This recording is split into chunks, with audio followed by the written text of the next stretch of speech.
By now, Haw had let go of the past and was adapting to the present.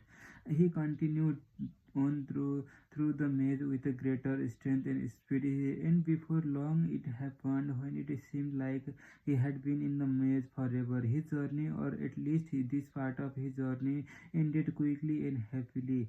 Haw proceeded along a corridor that was new to him, rounded a corner and found a new cheese at cheese station N.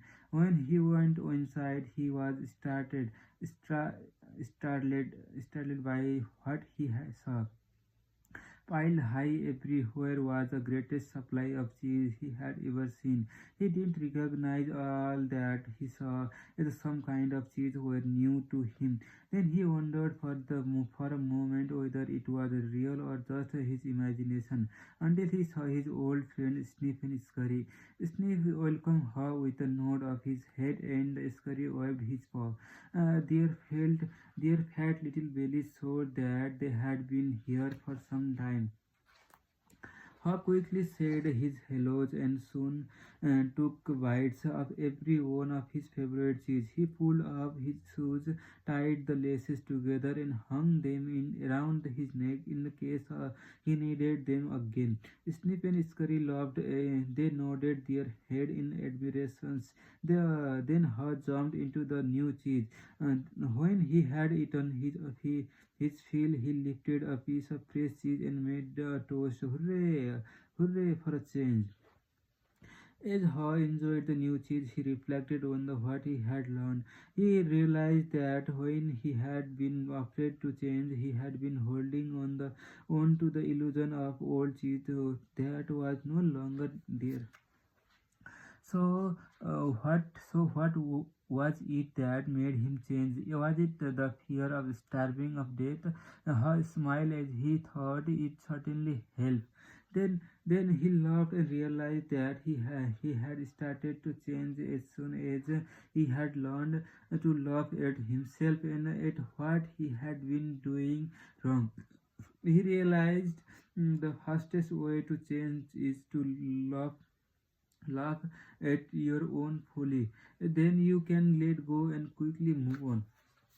He knew he had learned something useful about moving on from his mice friend Stephen Scurry. They kept life simple. They didn't overanalyze or the overcomplicate things.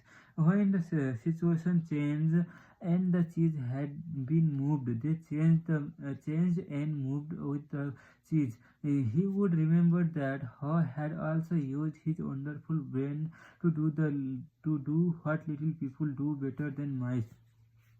He envisioned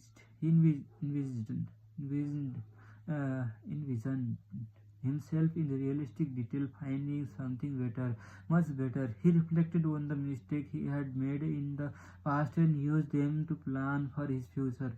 He knew that you could learn to deal with change.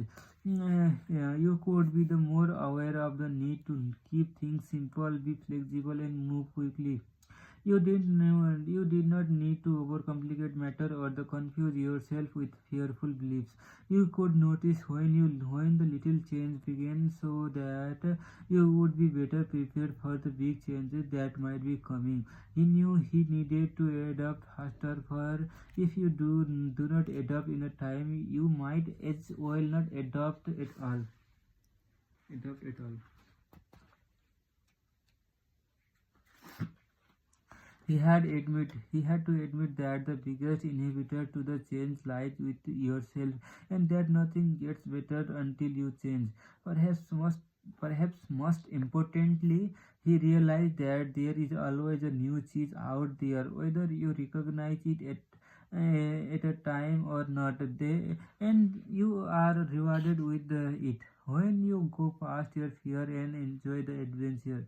He knew some fears should be respected as it can keep you out of real danger, but he realized most of his fear were irrational and had kept him from the changing where he needed to.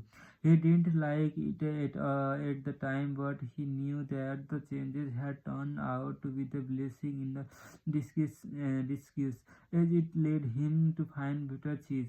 He had even found better part of himself. As Haw recalled what he had learned, he thought about his friend Hem. He wondered if Hem had read any up saying Haw had written on on the wall at the station C and throughout the maze.